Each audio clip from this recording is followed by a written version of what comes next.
On a quiet Sunday morning, the congregation of Grace Redeemer Church gathered as they always did, expecting nothing more than another sermon on faith, forgiveness, and the power of love. But behind the pulpit, where Pastor Michael Adams once stood as a man of God, there was now only silence, a silence so thick, so unnatural, that it sent uneasy glances through the crowd. Whispers filled the sanctuary when the pastor never appeared, and by nightfall, news would spread that shook not just the church, but the entire community to its core. Pastor Michael Adams, a devoted husband and father, was dead. And the person responsible? The very woman who once vowed to stand by his side through sickness and health, his own wife, Lisa Adams. At first glance, Lisa was the perfect pastor's wife, graceful, supportive, and deeply devoted to her husband's ministry. She was the woman who greeted members at the church doors with a warm smile, the one who prayed over troubled souls, the one who kept her family's image untarnished. But behind that polished facade was a woman battling demons of her own, demons she never spoke of, until one fateful moment changed everything. For months, she had felt something shift in her marriage. Michael had grown distant, distracted, and at times even cold. Late-night phone calls, unexplained absences, and the scent of a perfume she didn't own became clues in a puzzle Lisa never wanted to solve.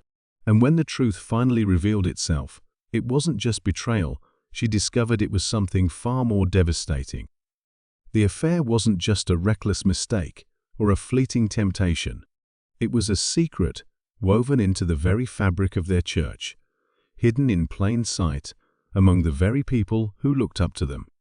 The other woman was someone Lisa knew, someone she had prayed with, laughed with, and trusted. Someone who sat in the front pew every Sunday, hands lifted in worship, never once breaking the illusion.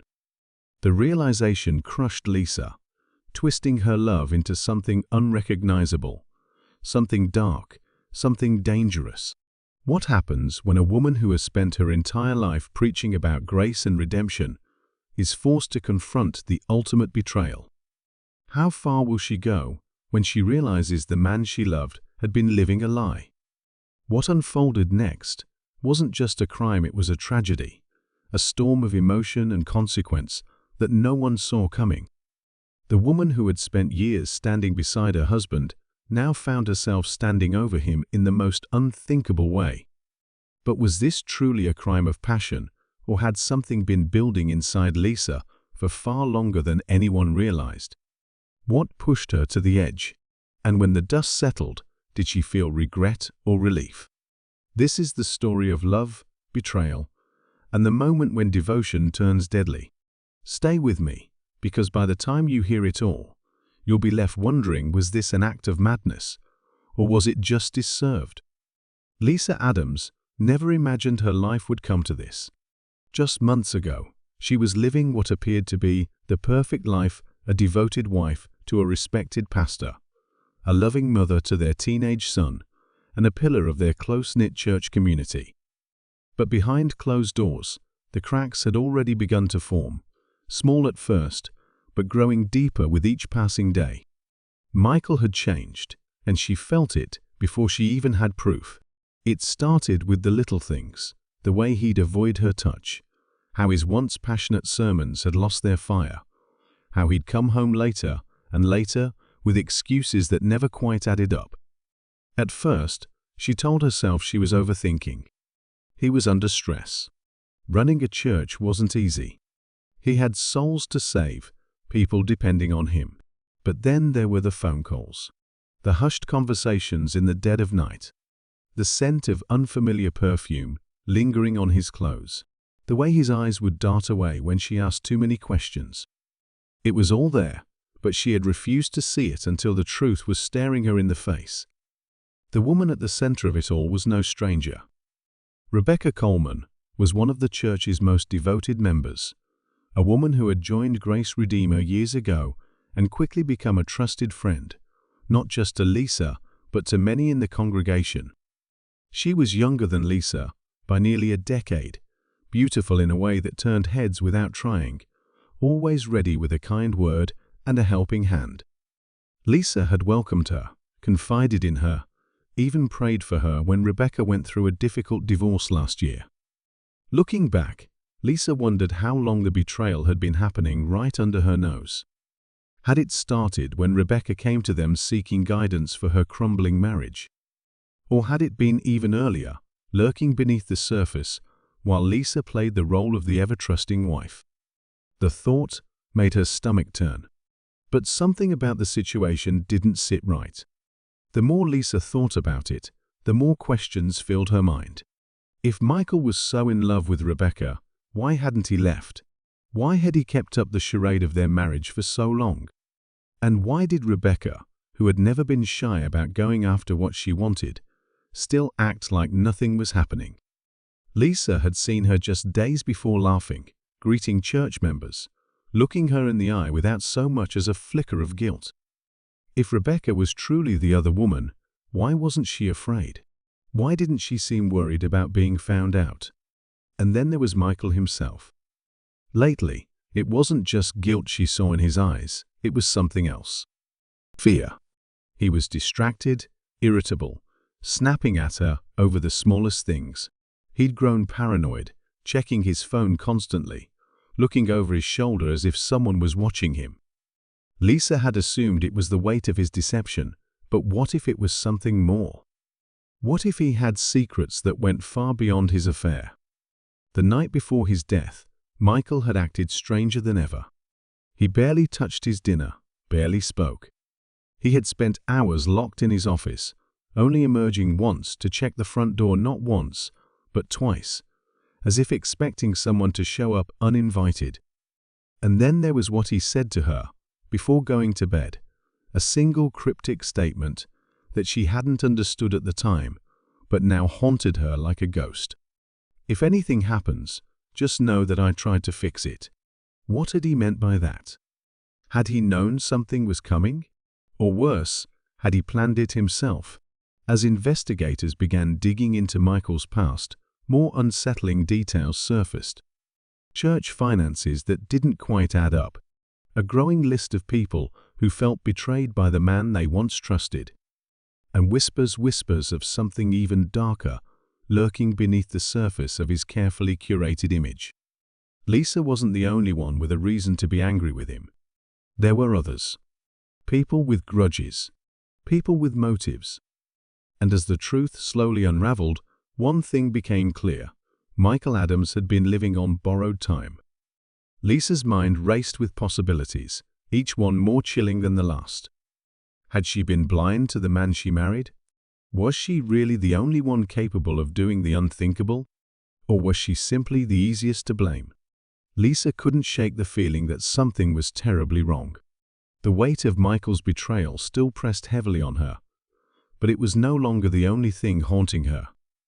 As much as she wanted to hate him, to see him as nothing more than a man who had thrown away their marriage, something about his death didn't sit right. The pieces weren't fitting together the way they should have. And then there was his warning, those final, unsettling words. If anything happens, just know that I tried to fix it. What had he been trying to fix? And why did it sound like he knew his fate was already sealed?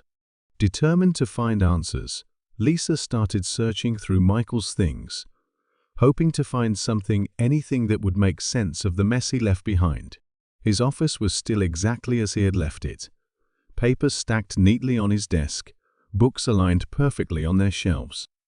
But as she opened drawers and flipped through documents, she noticed something strange. His personal journal, a leather-bound book he had written in for years, was missing. Lisa knew it had been there, just days before she had seen him writing in it late at night when he thought she wasn't watching. And now it was gone. She tore through the house, checking every drawer, every shelf, every hidden corner where Michael might have stashed it. But it was nowhere to be found. Someone had taken it. But who? And why? Was there something inside that someone didn't want her to see? The thought sent a chill through her. Had she stumbled into something bigger than just an affair? Was Michael keeping secrets that went far beyond their marriage? Then came the warning. It happened late at night, long after the house had gone still. Lisa had just crawled into bed when her phone buzzed from the nightstand. A message. No name, just an unknown number. 4 words. Stop asking questions. Walk away. Her blood ran cold. Someone was watching her. Someone knew she had started digging, and they wanted her to stop. But who? Rebecca? One of Michael's friends? Someone from the church? And how much did they know? Lisa's heart pounded as she stared at the screen, her mind racing with possibilities. Could it be a threat? Or was it a warning? The next morning, Lisa decided to confront Rebecca. If anyone had answers, it was her. But when Lisa arrived at Rebecca's house, she was met with another surprise. Rebecca was gone. Vanished.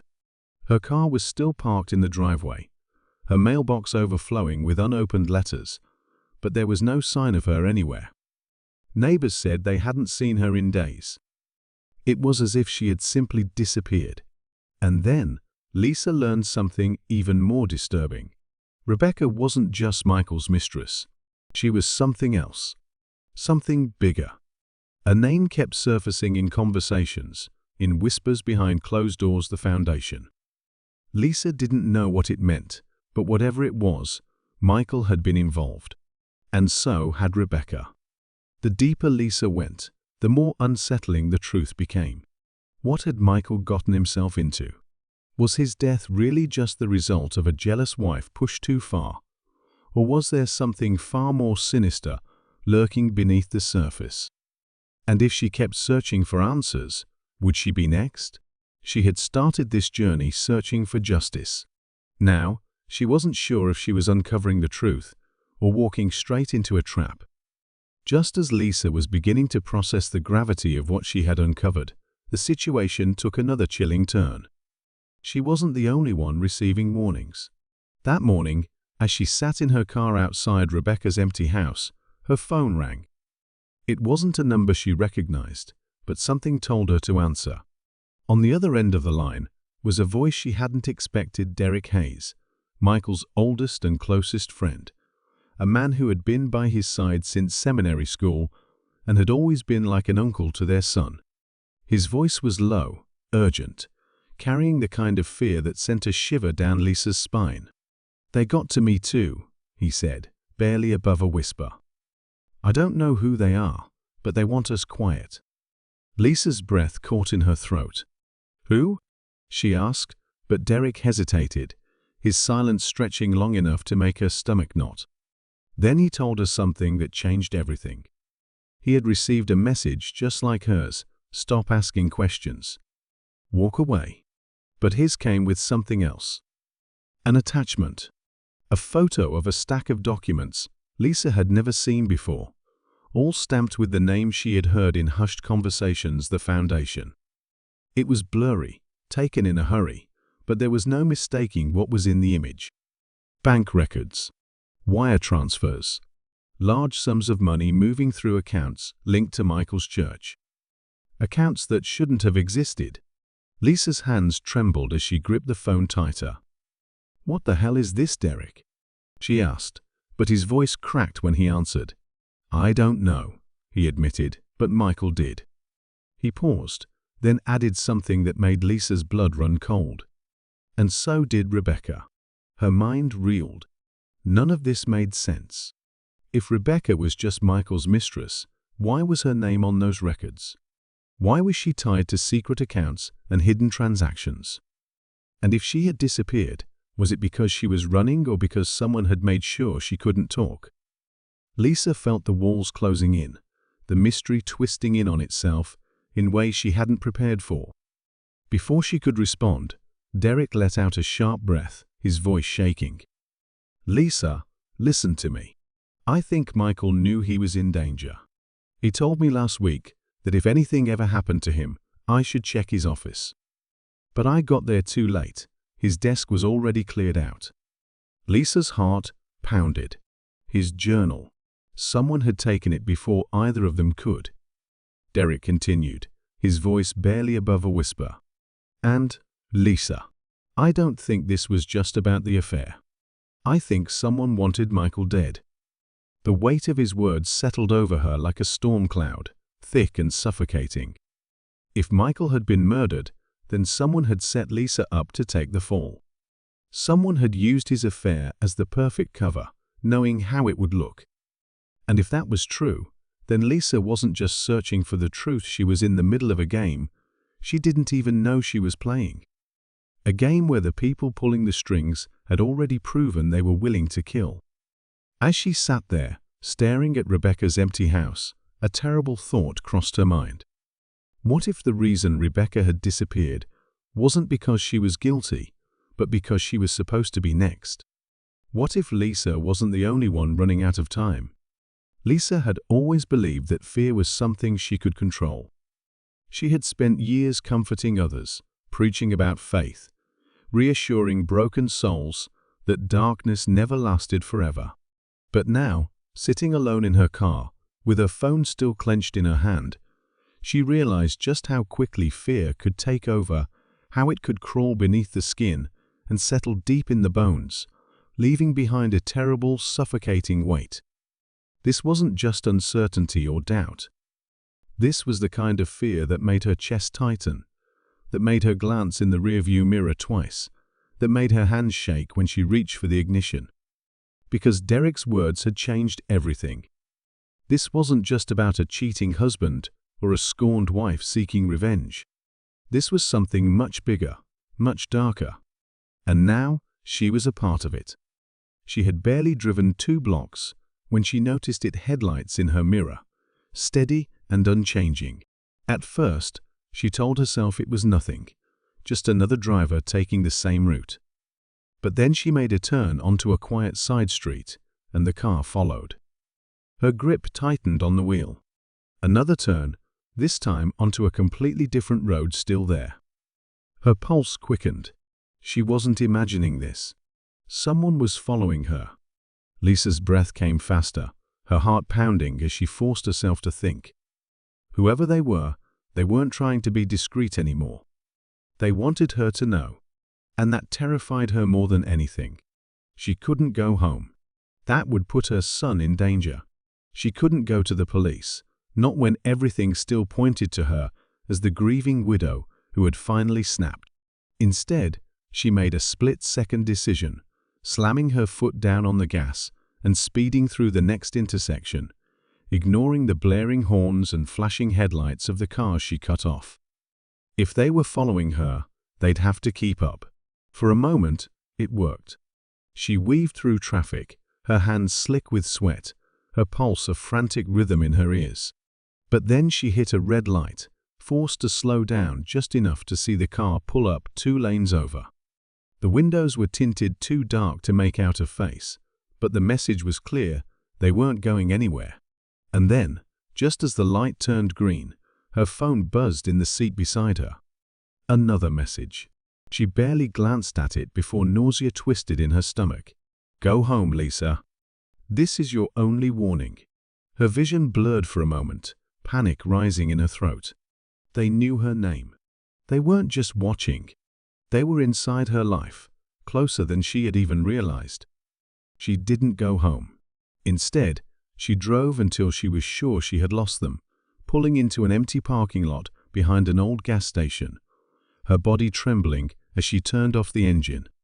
The night was still, but she could feel it, that terrible sensation of being hunted, of being nothing more than prey, caught in a game she didn't understand. And then her phone rang again. This time, it wasn't a text. It was a call. Unknown number. For a long moment, she just stared at the screen, frozen. If she answered, there would be no turning back. She knew that deep in her gut. But if she didn't, what then? With shaking hands, she pressed the button, brought the phone to her ear. At first, there was only silence. Then, a voice low, smooth, and unfamiliar. "You should have left it alone." The call disconnected. And for the first time since this nightmare began, Lisa felt something even worse than fear. She felt powerless.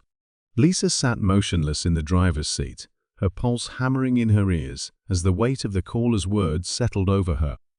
"You should have left it alone." The voice had been calm, almost patient, but beneath it was a warning, a final, unmistakable message that told her she had crossed a line she was never meant to reach. But how? What had she actually uncovered? Michael's affair had seemed like the heart of it all, the betrayal that had shattered their lives.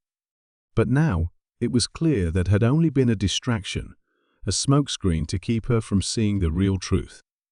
And whoever was behind this had made one thing very clear: they were watching.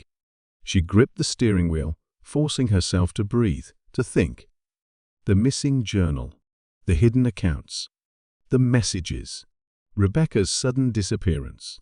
None of it lined up the way it should. The deeper she looked, the less sense it all made.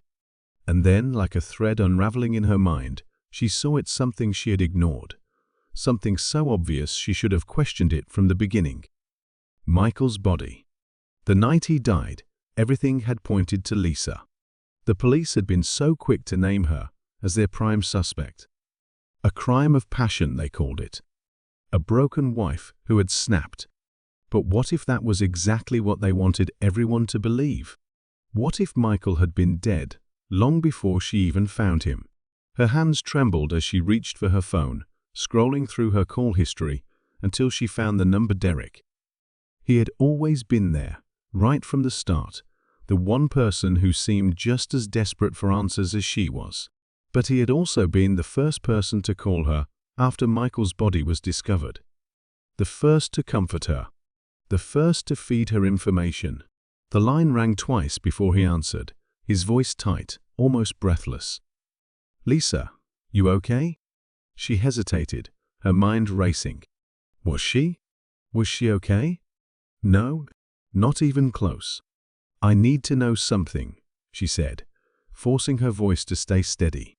"The night Michael died, how did you know?" Derek was silent. Too silent. Lisa's stomach twisted. "You called me before the police did." "How did you know, Derek?" A sharp breath on the other end of the line. Then, just as she thought he might hang up, his voice came through, lower now, more controlled. "You need to stop, Lisa." The words sent a chill down her spine. She shook her head, gripping the phone tighter. "You were supposed to be his friend." "I was," Derek said, and for the first time she heard something new in his voice. Regret. Or maybe it was something else entirely. "But Michael wasn't the man you thought he was." Lisa's breath caught. Derek exhaled slowly, as if making a choice he had been avoiding for too long. "Michael got involved with people he shouldn't have," he said. "It wasn't just about Rebecca. It was bigger than that. He was part of something dangerous. And when he tried to back out, they decided they couldn't let him." Lisa felt the world tilting beneath her, her mind spinning. "Who?" she whispered. "Who are they?" Another long pause. Then Derek's voice came through, quiet and certain. "The same people watching you right now." Lisa turned her head just in time to see it, the dark car parked across the lot, headlights off, engine humming softly in the night. And in that moment, she realized the truth she had been too blind to see. Michael's death had never been about love or betrayal. It had been a warning. And now, she was next. Lisa's world was closing in, the walls of reality shifting around her in ways she couldn't control. She sat frozen in her car, staring at the dark vehicle across the lot, the weight of Derek's words pressing against her chest. "The same people watching you right now." It wasn't just paranoia. It wasn't just fear playing tricks on her mind. Someone was out there, waiting, making sure she didn't take one step too far. Every instinct in her body screamed for her to run, to drive as fast as she could, and disappear before they made their move. But she knew that was impossible. She had already seen too much, and now she had to make a choice: keep digging and risk her life, or walk away and never know the truth about what really happened to Michael. Her phone buzzed again. Another message. This time, there was no warning, no vague threat. Just an address. Lisa's pulse quickened. It wasn't a location she recognized, but something about it made her stomach twist. Someone wanted her to go there. But why? To give her answers? To silence her for good? She didn't know. But she did know one thing: whoever was behind this wasn't waiting anymore. They were pulling her deeper, forcing her hand. Before she could talk herself out of it, she started the car, peeling out of the parking lot. Gripping the wheel so tightly, her knuckles turned white. She kept an eye on the rearview mirror, half expecting the dark car to follow, but it didn't move. They didn't need to. They had already set the trap. When she arrived, the street was eerily quiet. A single flickering streetlight cast long, shifting shadows over the pavement. The building in front of her was abandoned, windows boarded up, the paint peeling off the walls in jagged strips. It looked like the kind of place where people went to disappear. And yet, someone had sent her here. Lisa hesitated, every nerve in her body screaming at her to turn around. But she couldn't. Not now. Not when she was this close. Taking a deep breath, she stepped out of the car, the sound of her own heartbeat pounding in her ears. The air smelled damp, heavy with something unspoken, and for a brief second, she thought she heard footsteps behind her. She spun around, but the street was empty. Still, she wasn't alone. She could feel it. Then she saw the door slightly ajar, a sliver of darkness waiting for her on the other side. Her hands trembled as she pushed it open, stepping inside. The air was stale, thick with dust and something else, something metallic. And then, just as her eyes adjusted to the dim light, she saw at a small table in the center of the room. A single object resting on top. Michael's missing journal. Lisa's breath caught in her throat. She reached for it slowly, half expecting someone to stop her, but no one did. The silence was deafening as she flipped it open, her eyes scanning the familiar handwriting, her heart racing as she turned the pages. And then she saw the last entry. The words written in a hurried, shaky scrawl. If you're reading this, it means they got to me. I tried to stop it. I tried to fix it. But it's too late now. Lisa, don't trust. The page was torn. Lisa's stomach dropped, her mind spinning. Don't trust who? Who had he been trying to warn her about? And then she heard it. A floorboard creaking behind her. She wasn't alone.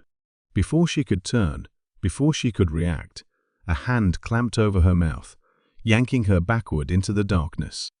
Lisa thrashed against the grip, panic surging through her veins like fire, but the hand over her mouth tightened, cutting off her scream before it could escape. She kicked wildly, her nails clawing at the fingers digging into her skin, but the person behind her was too strong. Then, just as suddenly as they had grabbed her, they spun her around and shoved her against the wall, pinning her in place. Her breath came in ragged gasps, her vision blurring as she finally saw who it was. Derek. For a moment, she couldn't process it, her mind refusing to believe what her eyes were seeing. But there he was, standing in front of her, his chest rising and falling, his face twisted with something she couldn't quite place. Regret? Anger? Fear? She didn't know. And right now, she didn't care. All that mattered was the truth clawing its way to the surface. You, she choked out, her voice raw. It was you this whole time.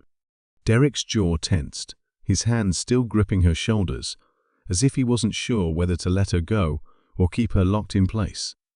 Lisa, he started, but she shoved him back, her body trembling with adrenaline and betrayal.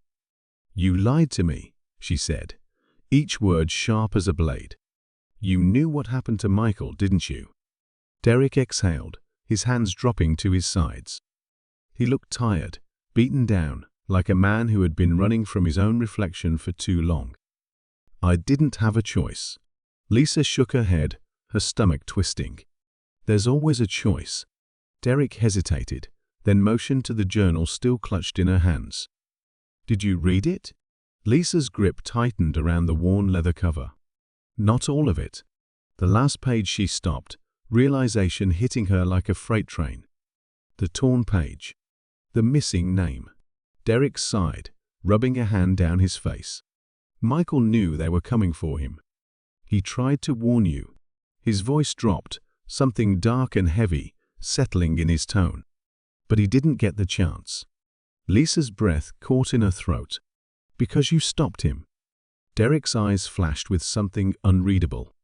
I didn't kill Michael. A pause. A heartbeat of silence that stretched too long, too thin. But I didn't save him either. Lisa staggered back a step, the walls around her seeming to close in. The truth was there, standing in front of her, wrapped in the face of a man she had once trusted. You were his best friend, she whispered, her voice barely audible. Derek swallowed hard. I was supposed to protect him. But Lisa, Michael wasn't innocent. He got himself tangled in something so much bigger than an affair. Lisa's mind spun, piecing together the fragments of information she had gathered. The hidden accounts, the cryptic warnings, the missing journal, the foundation Michael had been secretly funneling money through. And then, suddenly, it all clicked. This wasn't just about him, was it? She said, her voice shaking. This is about the church. Derek's expression darkened. Not just the church, he said quietly. Something inside the church. Something powerful. Something dangerous. Lisa could barely breathe. Who? Derek hesitated. Then he looked her dead in the eyes. The people who run everything. The weight of his words settled over her like a suffocating fog. Michael's death hadn't been a crime of passion. It had been an execution. And now she knew too much. Lisa's mind was spinning, her pulse a thunderous roar in her ears as Derek's words settled in the air between them. The people who run everything. The weight of it was suffocating, but she couldn't afford to crumble now. She had come too far, lost too much. Michael had tried to warn her, and now she was standing at the edge of the truth, staring into the abyss of something far more insidious than she had ever imagined. A sharp noise outside the abandoned building made both of them freeze. A car door slamming. Footsteps. They had been found. Derek's entire body tensed, his eyes flickering toward the only exit. They're here, he whispered. Lisa's grip on the journal tightened as her breath hitched. This was it. Either she got out of here alive, or she disappeared like Michael. The thought sent a cold shiver down her spine, but she refused to let fear paralyze her. Think, Lisa. Move. Derek grabbed her wrist and yanked her toward the shadows just as the door creaked open. Light spilled into the room, casting long, jagged beams across the rotting floorboards. Lisa held her breath, her heart pounding against her ribs as heavy footsteps echoed inside. Then, a voice she knew all too well. Lisa. Her blood ran cold. Bishop Caldwell, the man who had stood before the congregation week after week, preaching about righteousness and salvation. The man Michael had devoted his life to. And now, the man who stood just feet away from her in the darkness. His voice smooth and commanding, like a shepherd calling back his lost sheep. I know you're here, he said, his footsteps slow and deliberate. I wish it hadn't come to this. Lisa felt Derek shift beside her, his breath shallow. He's afraid, she realized. Derek, the man who had just confessed to betraying Michael, is afraid of him. Bishop Caldwell sighed. Michael thought he could fix things, that he could undo what had already been set in motion. But we both know that's not how the world works. He paused, then added, and you, Lisa, I had hoped you would let it go. Lisa clenched her jaw, her body trembling with barely contained rage. Let it go. He wanted her to forget that he had taken her husband from her, that he had orchestrated all of this from the shadows. Derek shifted slightly, angling himself between her and Caldwell. A quiet but clear message. Run. But Lisa didn't move. She stepped forward instead. Why? Her voice cracked, but she didn't care. Why did you kill him? Caldwell tilted his head, his expression calm, almost pitying. Michael was weak, he said simply. He was never supposed to dig that deep. He was given everything: position, power, a legacy to uphold, and he still went looking for answers he was never meant to find. His lips curled into something that might have been a smile. I only did what had to be done. Lisa's stomach twisted. You used him? Caldwell nodded. Just as I used Derek. Just as I used you. Derek exhaled sharply beside her, but Lisa barely registered it. She was too busy processing the full scale of what Caldwell had just admitted. He had been behind it all. Michael's death, the threats, the cover-ups, every single piece of this nightmare had been orchestrated by a man the entire community worshipped. A faint buzzing sound made Caldwell glance down at his phone. A second later, he sighed. We're out of time, Lisa. You have two choices. He gestured toward the doorway behind him, where a shadowy figure now stood, someone waiting to take her away, no doubt. You leave with us, and this all goes away. No more threats, no more chasing ghosts. You can go back to your life. His voice dropped lower, like a serpent whispering in the dark. Or you can end up just like Michael. Lisa's heart pounded so violently she thought it might stop altogether. Then she saw it, Michael's journal, still clutched in her hands. Caldwell hadn't seen what was inside. She had the truth. Her choice was made before she even had time to second-guess it. She ran. She bolted toward the back of the building, shoving past Derek, past the stacks of broken furniture, her feet barely touching the ground.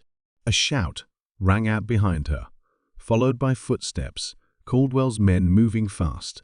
But Lisa was faster. She crashed through the side door, into the open night air, lungs burning as she sprinted toward the only place she knew they couldn't touch her. The church. Because no matter how deep the corruption ran, no matter how powerful Caldwell thought he was, he had built his kingdom on one foundation: the people. And if she could show them the truth, if she could expose what was in this journal, she could burn it all to the ground. Headlights swerved behind her. Tires screeched. But Lisa didn't stop running. She was done being afraid. The air was thick with tension as Lisa burst through the church doors, her chest heaving, her hands clutching Michael's journal like a lifeline. The sanctuary was dimly lit, the glow of the evening service casting long shadows over the pews. People turned at the sound of her entrance, murmuring in confusion, their hushed voices rippling through the congregation like a wave. The choir's hymn faltered, the organ notes lingering awkwardly in the silence. And there, standing at the pulpit, as if nothing had happened, was Bishop Caldwell. His face was unreadable, but Lisa saw the flicker of recognition in his eyes. He knew why she was here, and he knew he was out of time. Lisa didn't wait. She strode forward, her entire body trembling, not with fear, but with resolve. He lied to you, she said, her voice cutting through the silence like a blade. All of you. Gasps rippled through the pews as she held up the journal, her fingers pressing against the worn leather. Michael was killed because he uncovered something he wasn't supposed to. Because he found out the truth about him. She pointed directly at Caldwell, her heart hammering as the weight of her accusations settled over the room. For a long, suffocating moment, no one moved. Caldwell, to his credit, didn't panic. He didn't shout or deny or lash out. He simply smiled. A slow, knowing smile that sent a chill through Lisa's bones. Lisa, he said smoothly, stepping down from the pulpit, his voice a practiced, soothing melody. You're upset. I understand. Grief can cloud the mind, make us see things that aren't there. He turned to the congregation, his arms outstretched in a gesture of patience and understanding. My dear brothers and sisters, this is the pain of loss speaking. We must not let it divide us. Lisa saw it then, the way he manipulated them, the way he twisted reality with his words, making her the problem, the unstable one, the grieving widow who had lost her way. If she hadn't known the truth, if she hadn't seen the depths of his corruption firsthand, she might have believed him too. But she did know. And she wasn't alone. A voice rose from the crowd. Then another. Whispers turning to murmurs, murmurs turning to questions. "What's in the journal?" someone asked. "Why would she lie about this?" Another voice, sharper this time, let her speak. Lisa's hands shook as she flipped open the pages, her voice steady despite the adrenaline coursing through her veins. "Michael wrote everything down," she said. "The money laundering, the bribes, the people you trusted, the people you thought were leading you to God, using this church as a front for their own power." She lifted her gaze, meeting Caldwell's eyes dead on. "Michael was going to expose you." She swallowed hard. "And you made sure he never got the chance." For the first time, Lisa saw it, the crack in Caldwell's carefully crafted mask. A flicker of something beneath the surface. Anger. Fear. He had spent years controlling the narrative, bending the truth to fit his will. But now, the truth was no longer his to control. A murmur of disbelief spread through the congregation. People were shifting, glancing at one another, doubt creeping into their faces. And then, a sudden noise from the entrance, police officers stepping inside, their presence like a storm cloud over the room. Lisa exhaled sharply as Derek stepped forward from the aisle, his face grim. "It's over," he said, looking directly at Caldwell. "We have enough evidence." Lisa didn't know what deals Derek had made, what risks he had taken to get law enforcement involved, but she didn't care. All that mattered was that the truth had finally broken through. Caldwell's smile faltered, just for a second, before he regained his composure. But it was too late. The room was shifting around him, the power he had wielded for so long slipping through his fingers like sand. As the officers approached, Caldwell straightened his shoulders, turning to Lisa one last time. His expression was unreadable, his voice low. "You think this changes anything?" His lips barely moved. "You have no idea how deep this goes." Lisa met his gaze, her heart steady for the first time in weeks. "Neither do you." And with that, they took him away. The days that followed were a blur of media coverage, legal battles, and endless questions. The church was shaken to its core, the community struggling to come to terms with the betrayal they had unknowingly supported. Some refused to believe it. Others had suspected for years, but had been too afraid to ask. The truth was a wound, but it was also the beginning of healing. As for Lisa, she didn't know what came next. She had spent so long chasing answers, unraveling secrets, that she had forgotten what it felt like to just exist. But as she stood outside the church one last time, the weight of Michael's journal in her hands, she realized something. This wasn't just his story anymore. It was hers. And for the first time in a long time, she was ready to turn the page.